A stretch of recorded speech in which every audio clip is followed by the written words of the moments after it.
নমস্কার, শুভ সকাল। সকলকে স্বাগত জানিয়ে আজকের ভিডিওটা শুরু করছি। আমার এই ছোট্ট পরিবারের সকলে কেমন আছেন? আশা করছি সকলে ভালো আছেন আর সুস্থ আছেন। আমার ওই ব্যস্ততম দিন সকাল থেকেই কাজ শুরু হয়ে যায়। তো আজকেও সেই প্রত্যেক দিনের মতো সকালে উঠে প্রচুর কাজকর্ম হয়ে গেছে ওইদিকে। তো সেগুলো আর আপনাদের সাথে শেয়ার করা হয়ই না।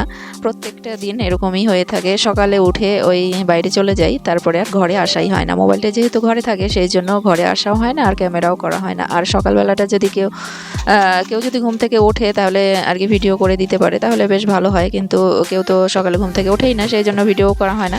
তো চলুন, বাইরে প্রচুর কাজকর্ম করে চলে এসেছি। এখন সকাল ওই 9টা কি 9:30 মতো বাজে। আমার বাইরের প্রচুর কাজকর্ম হয়ে গেছে।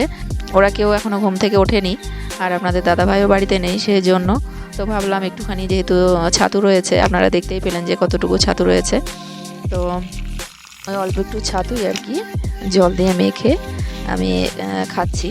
জল, মুড়ি আর চিনি দিয়ে মেখে আমি এখন খাবো। আর ওইদিকে কিন্তু আমি ভাত বসিয়ে দিয়েছি। তো ভাত বসিয়ে দিয়ে তারপরে এসেছি একটুখানি ছাতু মুড়ি খেয়ে নিই। আর সোনামণিরা ঘুম থেকে উঠতে উঠতে আমার ভাত হয়ে যাবে, তো সেই জন্য আমি ভাবলাম যে আমি একটুখানি ছাতু মুড়ি খেয়ে নিই। প্রচণ্ড খিদে পেয়েছে, জানি না এত কেন খিদে পায়, সকালে উঠলে পরে প্রচণ্ড খিদে পায়, কিন্তু ওই কাজকর্ম কখন সারবো, তারপরে রান্নাবান্না করব, তারপরে তো খেতে হবে, তাই না? আমার জন্য তো আর কেউ রান্না করে রেখে দেবে না যে আমি সকালে উঠে মুখ টুক ধুয়ে খাবারটা খেয়ে নেব। তো নিজে যতক্ষণ না তৈরি করা হয় ততক্ষণ খাওয়াও হয় না, যতই আর কি খিদে লাগুক, যাই হোক। তো চলুন, এই যে ওইদিকে সোনামণিদের জন্য, সকলের জন্য আর কি ভাত বসিয়ে দিয়েছি। আর এখন আমি একটুখানি মুড়ি ছাতু খেয়ে নিচ্ছি, তাহলে অনেকটা সময় আর কি আমি কাজ করতে পারবো। সবজি কাটতে হবে, তারপরে রান্নাবান্না করব, তাই জন্য আর কি ওইদিকে ভাত বসিয়ে দিয়ে তারপরে আমি একটুখানি ছাতু খেয়ে নিলাম। তারপরে দেখুন, আমার সোনামণিরাও ঘুম থেকে উঠে পড়েছে। এই যে আমার সোনামা আর মণিসোনা ঘুম থেকে উঠে পড়েছে। তো সোনামাকে ব্রাশ করতে দেখে আমার মণিমাও ব্রাশ করবে, তো ওর জন্য একটা ব্রাশ নেওয়া হয়েছে, কিন্তু ওকে তো কোলগেট দিয়ে ব্রাশ করতে দেওয়া যাবে না, কারণ ও তো খেয়েই নেবে, ও তো কী করে ফেলতে হয় তা এখন পর্যন্ত পারে না। সেই জন্য এই যে ব্রাশটা হাতে নিয়েই ঘুরছে, খেলছে। আবার ওই যে ও দিদির সাথে একটুখানি ঝগড়া লাগছে, তো আবার বলছে ও পাজি পাজি পচা, আমাকে বলছে এসে, তো আমাকে নালিশ করছে বারবার, আবার পড়ে যাচ্ছে, যে হাতে আবার নোংরা লাগলে পরে তাড়াতাড়ি করে ওই যে বলে চলে আসে আমার কাছে। ওকে পরিষ্কার যতক্ষণ না করে দেওয়া হবে ততক্ষণ ও ছাড়বেই না। আর ওদিকে দেখুন, এই যে উঠোনটাকে ঝেড়ে নিয়েছি সকালে উঠে। তো উঠোনটা শুরু হলেও ওই উঠোনের ডান দিক বা দিক আর কি ঝাড়তে ঝাড়তে অনেকটা সময় লাগে। তারপরে আবার আমাদের বাড়ির সামনেটুকু রাস্তায় সম্পূর্ণটা আর কি প্রত্যেকটা দিনই আর কি ঝেড়ে পরিষ্কার করে রাখি, তাই জন্য একটু সময় লাগে। তারপরে আবার জল আসে, জল ভরতে হয়, তারপর রান্নাঘরে জল নেওয়া, তারপরে যে সোনামণির কাঁথা কাপড় চোপড়, আমাদের বাসি কাপড় চোপড় যা আছে সব কিছু ধুয়ে রোদে দিয়ে দিয়েছি, দেখতে পাচ্ছেন। তো ঘরটর ঝাড়া মোছা, তারপর রান্নাঘরে কিছু আর কি প্রত্যেক দিনের আর কি রাতে খাওয়া দাওয়ার থালা বাসন আর কি মেজেই রাখা হয়। যখন রান্না টান্না করি তখনই বাসন যতটুকু বের হয় আর কি মেজে রাখি, কড়াই টড়াই শুদ্ধ, তো তাই জন্য বেশি বাসন হয় না। আর দু একটা যদি থাকে, হাঁড়িটা থাকে, তো সেগুলো সকালে আর কি মেজে নিই। মেজে তারপর ওইদিকে ভাত বসিয়ে দিয়েছি। তো সোনামণিরা ঘুম থেকে উঠছিল না বলে আমি বিছানাটাকেও তুলতে পারছিলাম না। আজকে বিছানা চাদরটাকে পাল্টাবো, সেই জন্য ওরা যেহেতু বাইরে খেলছে দু বোনে, আর বড় মেয়ে পড়তে চলে গেছে, তো তাই জন্য আমি এখন বিছানার চাদরটাকে পাল্টে নিচ্ছি। তো যেহেতু ছোট বাচ্চা ঘরে রয়েছে, সেই জন্য বিছানার চাদর খুব তাড়াতাড়ি নোংরা হয়ে যায়, তো তুলবো করে তোলাও হয় না। ওই ওরা উঠতেও আর কি দেরি করে ঘুম থেকে, সেই জন্য না তাড়াতাড়ি ওঠানোও হয় না, মানে বিছানা চাদরটাকে তোলাই হয় না। আর যদি আমাকে দেখতে পায় যে আমি বিছানা চাদর তুলছি, তাহলে এসে ওই টানাটানি করে, নয়তো শুয়ে থাকবে, উঠবেই না, এরকম দুষ্টুমি করে, তাই জন্য আর কি অসুবিধে হয়ে যায়। তো আজকে যেহেতু বাইরে রয়েছে, আমি বিছানা চাদরটাকে তাড়াতাড়ি তুলে নিচ্ছি। তো আজকে আর ধোয়া হবে না, আগামীকালকে ধুয়ে দেবো। আজকে হচ্ছে এই যে বিছানা চাদরটাকে পাল্টে নিচ্ছি সুন্দরভাবে।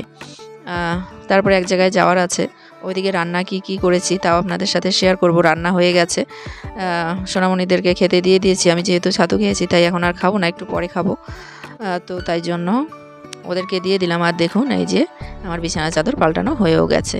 তো এই যে একটা আকাশি কালারের আর একটা হলুদ কমলা, নানা রকমের কালার মেশানো, এই দুটো বিছানা চাদরই আর কি পাল্টে আর কি পাতা হয়। তো এই দুটো বিছানা চাদরই পাল্টে আর কি পেতে নেই। আর এখানে যে কতগুলো কাঁথা কাপড় রয়েছে, তো সেগুলো আবার ভাঁজ করে তুলবো।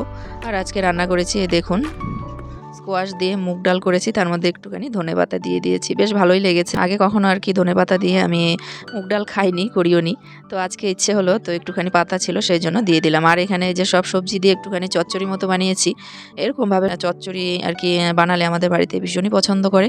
তার মধ্যে যদি একটুখানি ধনেপাতা ছিটিয়ে দেওয়া যায় আরও খুবই ভালো লাগে, তাই জন্য এভাবে চচ্চড়ি করে আমি আবার ওই বড় মেয়েকে দিয়ে দোকান থেকে ধনেপাতা নিয়েছি। তো 10 টাকার ধনেপাতা একদম কম দিয়েছে, এই 7টা কি 8টা গাছ হবে, এক আটিও না। তো তাই জন্য কিছুটা ওই চচ্চড়িতে দিয়েছি আর কিছুটা আমি ডালে দিয়েছি, তো বেশ ভালোই লেগেছে। তারপরে আমি স্নান টান করে সোনামণিকে স্নান করিয়ে আমার মেজো মেয়েকেও আর কি স্নানের গরম জল দিয়ে তারপরে আমি রেডি হয়ে সোনামণিকে রেডি করে চলে গেছিলাম সেন্টারে। তো বন্ধুরা সোনামণিকে রেডি করে তারপরে সোনামণি আর আমি বেরিয়ে পড়লাম। তো যেখানে যাব সেই জায়গার নাম আবার বলা যায় না, কিসের জন্য যাব সেটা বলা যাবে না। তো চলুন বন্ধুরা, যেখানে বাচ্চাদেরকে নিয়ে যায় আর কি, তো সেখান থেকে চলে এসেছি। দেখুন একদম কোনো কান্নাকাটি নেই। তো এখন এই যে ওর দিদি ভাই এখানে বই পড়ছে, দিদি সোনা, তো ও এখানে বই নিয়ে বসে পড়েছে। আবার এই যে মোবাইল দেখে হাইও করছে, আপনাদের হাই করে দিল। তো চলুন, ওই যে ওর দিদিদেরকে দেখে ও শিখে গেছে। তো এই হচ্ছে, যা শিখবে ছোটরা বড়দেরকে দেখে, তাই তো মানে বড়দেরকে যা দেখবে তাই তো ছোটরা শেখে, তাই না? তো কত মনোযোগ সহ এখানে বই পড়ছে, দেখুন মনে হচ্ছে যেন কত বড় হয়ে গেছে, পড়াশোনার প্রচুর চাপ, তাই জন্য মন দিয়ে বই পড়ছে। তো চলুন বন্ধুরা, ভিডিওটা দেখতে থাকুন। এই যে আমি ওখান থেকে গিয়ে চলে এসেছি। যাওয়ার সময় যেহেতু একটু তাড়া ছিল, তাই জন্য আর ভিডিও করা হয়নি, আর রাস্তাতেও ভিডিও করতে পারি না, তো তাই জন্য বাড়িতে এসে একটুখানি ভিডিও করলাম। আর ওকে কোলে করে নিয়ে যেতে হয়, তো তাই জন্য আর ভিডিও করাই হয় না, আর লোকের সামনে ভিডিও করতে ইচ্ছে করে না। তো তাই জন্য এই যে বাড়িতে এসে একটুখানি ভিডিও করলাম। আর দেখুন দু বোনে এখানে বই পড়ছে। তো ওখান থেকে এসে খাওয়া দাওয়া করেছে, ভিডিও করা হয়নি। এখন কিন্তু রাত হয়ে গেছে, ওর জামা ওটাই রয়েছে, জামা আর পাল্টানো হয়নি। তো আমার সোনামণি আর সোনামা দুজনেই বই পড়ছে, দেখতেই পাচ্ছেন।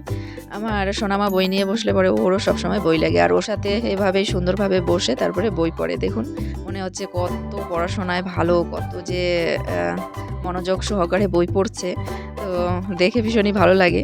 এই মনোযোগটা যদি বড় হলেও, তো আমার সোনামণির এই মনোযোগটা যদি বড় হলেও থাকে তাহলেই আর কি ভালো, কিন্তু মনে হয় না যে বড় হলেও এই পড়াশোনার মনোযোগটা থাকবে, কারণ বড় হলেই সবাই পড়াশোনায় আর ভালো লাগে না, পড়াশোনা করতে ইচ্ছে করে না। তো ও তো তাই হবে, তাই না? তো জানি না কি হবে, এখন তো খুব পড়াশোনা দেখাচ্ছে, বড় হলে কি হবে কে জানে। ও এখানে বসে বসে হাসছে, ওকে নিজেকে দেখে নিজেই হাসছে। তো চলুন বন্ধুরা, আজকের ভিডিওটা আপনাদের কেমন লাগলো? যদি ভালো লাগে তাহলে লাইক কমেন্ট শেয়ার করে অবশ্যই পাশে থাকবেন। আজকে এখানেই রাখছি, আবার আসবার একটি নতুন ভিডিও নিয়ে। নমস্কার।